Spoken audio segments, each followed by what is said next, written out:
Boa noite a todos, muito bem-vindos. Mais uma vez, em nome de Jesus, nós estamos aqui. É sempre uma alegria, nós agradecemos a presença, vamos pedir a Deus que nos envolva, como sempre, e nós vamos começar a reunião lembrando que a segunda parte é muito importante. Todos nós somos trabalhadores aqui no Chico Xavier. Vamos mentalizar pessoas que nós conhecemos, que estão precisando de ajuda, e cada um também faz seu pedido mental. Muito obrigado. Vamos começar a reunião. Boa noite a todos, sejam todos bem-vindos. Bom, hoje nós vamos falar aqui sobre a identidade dos espíritos. Vamos saber, né, se a gente tem como ter certeza quando eles se identificam na mesa, por exemplo, numa psicografia. Eu sou fulano de tal, meu nome é cicrano. Dá para a gente levar em consideração? Não dá? Como que a gente vai ter que fazer para descobrir? É esses assuntos aqui que nós vamos tratar hoje. Vamos lá então, Norinha? As provas possíveis. Os espíritos, de fato, não trazem nenhum documento de identificação e sabe-se com que facilidade alguns deles usam nomes emprestados. Ele quer dizer assim, quando o espírito quer enganar, ele pode falar, né? Eu sou esse, eu sou aquele, sou Jesus, eu sou um outro, eu sou santo tal, santo não sei o quê. Então eles podem enganar, eles podem pegar o nome, tudo bem, né? E vão querer enganar. Isso pode acontecer, né? Então é difícil da gente saber, mas vamos descobrindo aqui, já já. Mas em muitos casos, a questão da identidade absoluta é secundária e desprovida de importância real. Então tem casos que ele fala aqui, o Kardec, que não tem muita importância saber o nome. Quais são esses casos? Depende da mensagem.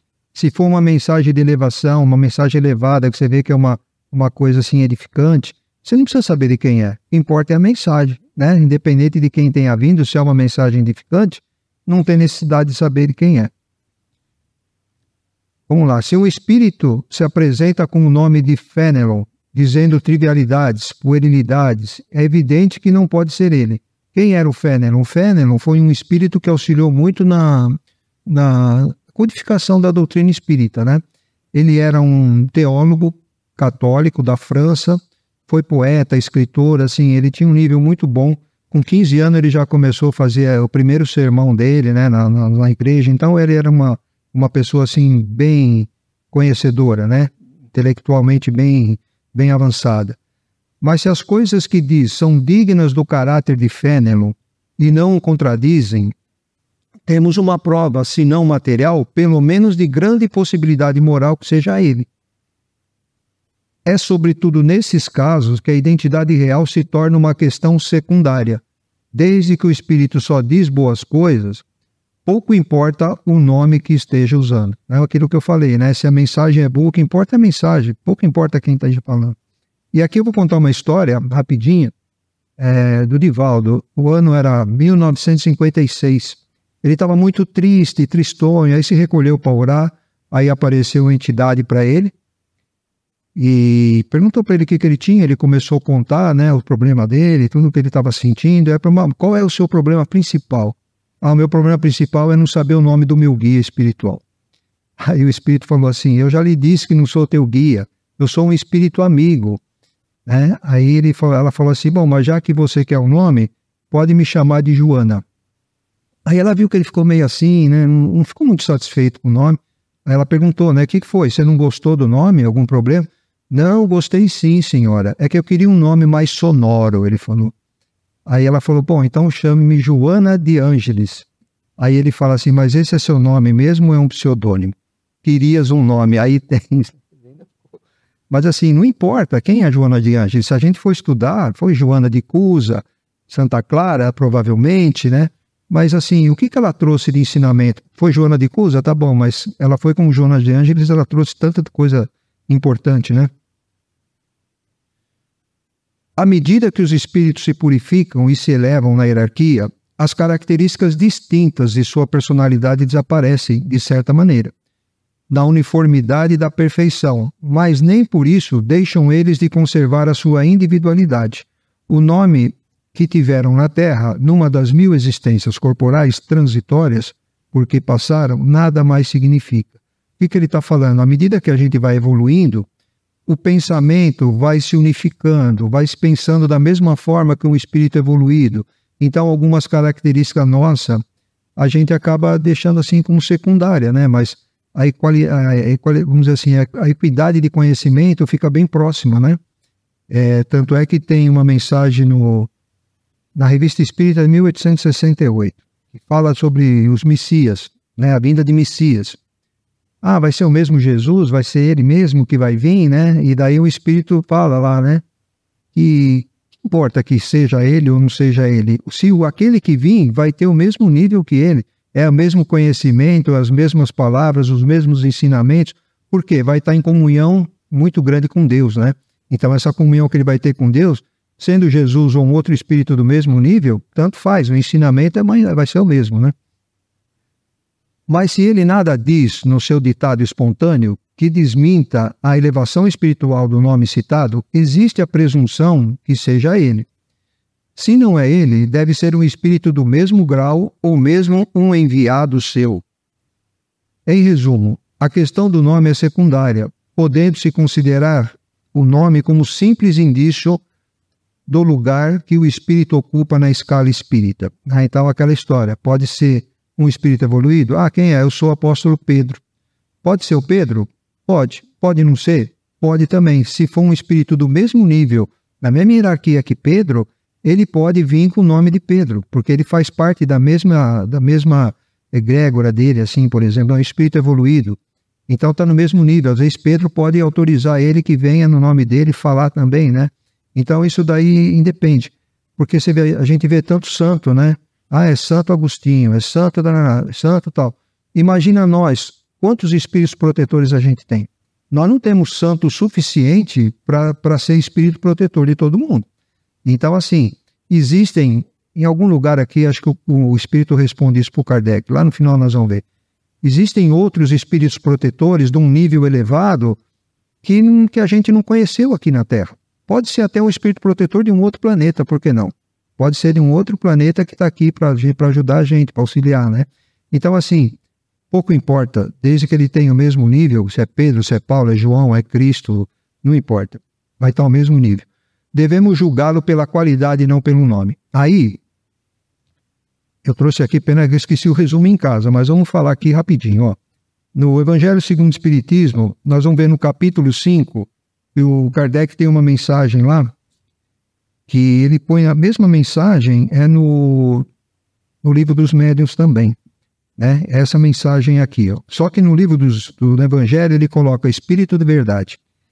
E aí no livro dos médiuns começa assim a mensagem, eu não vou ler ela toda não, vou ler só um pedacinho porque ela é muito grande, muito bonita. Depois se vocês puderem ter oportunidade, está no capítulo 31 do livro dos médiuns, é a mensagem número 9. Fala assim, ó. Venho como outrora entre os filhos transviados de Israel. Venho trazer a verdade e dissipar as trevas. Ouvi-me. Mas vou resumindo aqui, vou pulando aqui. Mas os homens ingratos se desviaram do caminho reto e largo que conduz ao reino de meu Pai. Né? E aí vai, né? Vai falando, no final ele fala, Espírita, amai-vos, eis o primeiro ensinamento. Instruí-vos, eis o segundo. Todas as verdades se encontram no cristianismo. Os erros que nele se enraizaram são de origem humana. Aí o Kardec faz um comentário sobre essa mensagem, que é a mesma que está no Evangelho segundo o Espiritismo, né? Ele fala que foi obtida por um dos melhores médiuns da Sociedade de Paris, né? E veio assinado com o nome Jesus de Nazaré. E aí no final de tudo aqui ele coloca, né? Como temos dito, quanto mais elevados são os espíritos, mais desconfiança se deve ter da assinatura dos seus nomes. Então, assim, ele faz um comentário bem longo, mas já no livro dos médiuns ele colocou, em vez de colocar Jesus de Nazaré, o Espírito de Verdade, ele fez só o comentário e falando que quem assinou foi Jesus de Nazaré, a mensagem. Mas já é diferente nas comunicações íntimas, porque então é o indivíduo ou a pessoa mesma que nos interessa. É com razão que nessa circunstância se procura assegurar de que o Espírito manifestante é realmente o que se deseja. O Espírito pode, sem dúvida, dar suas provas através das perguntas que lhe fazem, mas isso quando lhe convém. Aqui nós estamos falando assim, comunicações íntimas, o que é? Um ente querido nosso que se foi, é ele que está se comunicando? Aí a gente precisa saber se é ele de fato mesmo, né? Então aí pode se perguntar, ele pode querer responder ou pode não querer também? É indiferente, de repente ele não quer, de repente o tipo de pergunta que se faz ele não quer responder e acabou. Mas ele dá muita prova na comunicação, né? Eu não sei quem tem o costume, eu hoje não vejo tanto, mas já vi muitas psicografias que a gente acompanhava. Então você vê os detalhes às vezes da carta e a pessoa grita, né? Estou aqui com fulana, com cicrana, aí a pessoa grita. Um dia eu vi uma que o menino que desencarnou, né? A mãe dele estava lá. Ô mãe, eu acompanhei a senhora desde a saída de casa. Aquela foto que a senhora tanto gostava de mim, a senhora pegou ela, está dentro da sua bolsa, e estava mesmo, ela tirou, mostrou. Quer dizer assim, então são provas que a pessoa acaba tendo, né, que não dá para questionar, do vocabulário, né, que a pessoa fala, que o espírito fala. Então aí a gente precisa de saber isso, né, se é de fato ele. O apóstolo Paulo, ele diz que o homem morre uma vez. Então, normalmente, outras doutrinas, eles pegam no pé dos espíritas, dizendo que o homem morre uma vez só. Realmente, o homem morre uma vez. Por exemplo, o apóstolo Paulo, naquela encarnação, ele foi o apóstolo Paulo. Ele morreu, quando ele reencarnou, a gente sabe que Martim Lutero, né, e outros espíritos que tiveram outros nomes, é a reencarnação lá atrás. Então, olha só. Olha o que Jesus traz para nós, né? Jesus, ele está dizendo para nós o seguinte, que a gente conhece a árvore pelos frutos. Então, está dentro disso daqui que nós estamos comentando. É muito importante a gente analisar, principalmente, de quem está saindo a mensagem, quem está falando a mensagem, quem está trazendo a mensagem para nós. Se tem seriedade, porque a gente sabe que mensagens vêm aos montes, mas de utilidade, com objetivo, são poucas. Está tudo dentro disso daqui que nós estamos conversando. Então é muito interessante esse livro dos médiuns, a orientação que ele traz para nós. Olha só, nós tivemos várias experiências. Quando a gente questiona, às vezes, a entidade vai embora. Porque se a entidade não quer ser questionada, é porque ela não tem condição de transmitir. Ela está ali usando o médium para poder enganar. Porque o cartão de visita é a objetividade da mensagem que está sendo ditada, principalmente quando é psicografia. Então, aqui na Terra, nós fazemos questão de título, de DRs, de uma série de coisas. Os espíritos pouco importa, é o que está falando aqui. Não interessa o nome. Vamos pegar Jesus, o centurião. O centurião gostava muito de um trabalhador dele lá. Ele chega e pede para Jesus. O centurião dele estava doente e ele veio pedir a favor do centurião. Jesus fala que vai da casa dele. A Igreja Católica usa até isso daí. Aí o que ele fala para Jesus? Não sou digno de que entreis em minha casa, mas dizei uma palavra e meu centurião, meu soldado se recuperará, sarará. Porque eu sou homem que tem o poder. Eu peço para um vá e ele vai. Eu peço para o outro vai e ele vai. E eu sei que o senhor também pode mandar alguém lá. Então está aqui, dentro disso que nós estamos conversando. Os espíritos, entretanto, frequentemente dão provas espontâneas e irrecusáveis de sua identidade. Isso pela revelação do próprio caráter através da linguagem, pelo emprego de expressões que lhes eram familiares, pela referência a alguns fatos significativos e de particularidades de sua vida, às vezes desconhecidas dos assistentes, cuja veracidade se pode verificar. Então, aquilo que nós já comentamos, né? Como eu já vi muita psicografia, que o pessoal, quando está falando, a pessoa né, pelos detalhes que ele conta, a pessoa tem certeza de quem é mesmo, né? Vamos falar de outra prova aqui, ó, irrefutável. Pode-se também colocar entre as provas de identidade a semelhança de caligrafia e de assinatura. Ele falou agora. Aí vamos voltar no caso de José Divino e Maurício, que o Norinho já contou aqui, que por psicografia do Chico, o José Divino foi absolvido. Não foi só a psicografia, teve a assinatura do Maurício como espírito, era igual à da identidade. Aí fizeram o exame grafotécnico para conferir. Então, assim, o juiz, né, ele conseguiu ter certeza que o fato aconteceu por acidente por causa disso, da assinatura do Maurício igual à da entidade, exame grafotécnico, o relato de um e o relato do outro batia direitinho. E não foi só esse caso não, né? O Chico teve outro caso também. Eu não sei se é João Francisco ou José Francisco o nome da pessoa, e a esposa dele era Miss, Gleide o nome dela. Acho que era ex-Miss Mato Grosso. Ele matou ela por acidente também. Era isso, né? Miss Mato Grosso, né? Matou por acidente também, e com uma carta psicografada ele foi inocentado também. Mas olha só, mas aí depende do médium, né? Depende da confiança do médium, né? Credibilidade. A melhor de todas as provas de identidade está na linguagem e nas circunstâncias imprevistas. Certos aspectos formais da linguagem podem ser imitados, mas não o pensamento. Aqui ele está falando, né? Um espírito zombeteiro pode imitar. A gente não tem falsário aqui que assina, né? Falsifica a assinatura. Então, no plano espiritual vai ter também. É isso que ele fala aqui. A ignorância jamais imitará o verdadeiro saber, como jamais o vício imitará a verdadeira virtude. Os espíritos perversos são capazes de todas as trapaças. E quanto mais elevado for o nome usado, mais desconfiança deve provocar. É aquilo que nós vimos naquela mensagem assinada por Jesus no Nazaré. Quanto mais elevado, mais desconfiança tem. Não que Jesus não poderia se comunicar ou mandar algum enviado, nada disso, mas a gente tem que se precaver, né? Como distinguir os espíritos bons e maus? Julgamos os espíritos, já o dissemos, pela linguagem como julgamos os homens. Podemos tomar como regra invariável e sem exceção que a linguagem dos espíritos corresponde sempre ao seu grau de elevação. Então, quanto mais elevado, uma linguagem melhor, né? Nós já vamos ver aqui com detalhes aqui. Com detalhes não, né? Eles falam muito com poucas palavras. Os espíritos realmente superiores não se limitam apenas a dizer boas coisas, mas as dizem em termos que excluem absolutamente qualquer trivialidade.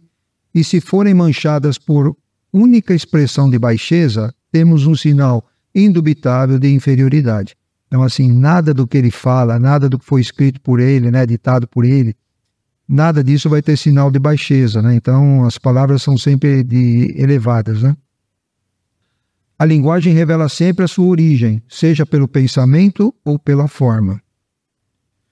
Assim, mesmo que o espírito quisesse enganar-nos, com a sua pretensa superioridade, bastaria conversarmos algum tempo com ele para o julgarmos. É aquela história, se ele está se passando por um superior, ele vai ficar falando bonito e tal, e você vai conversando com uma hora, ele vai escorregar. Uma hora ele escorrega, não tem jeito. Ou às vezes fica falando com palavras que, assim, não dizem nada, é tipo rolando lero, né, que fica enrolando, falando, as palavras não dizem nada. Também já percebe que não é um espírito, né, evoluído.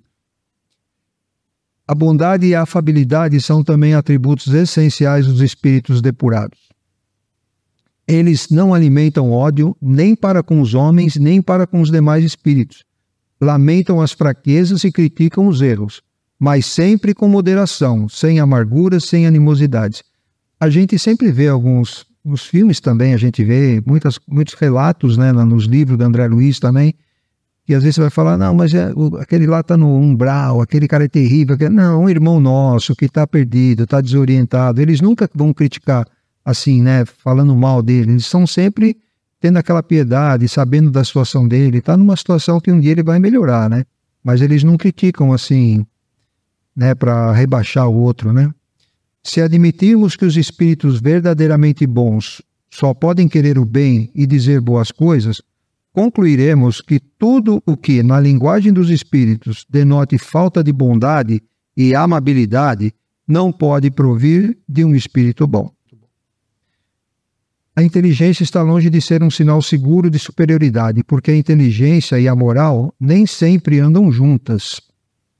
Um espírito pode ser bom, afável e ter conhecimentos limitados, enquanto um espírito inteligente e instruído pode ser moralmente bastante inferior.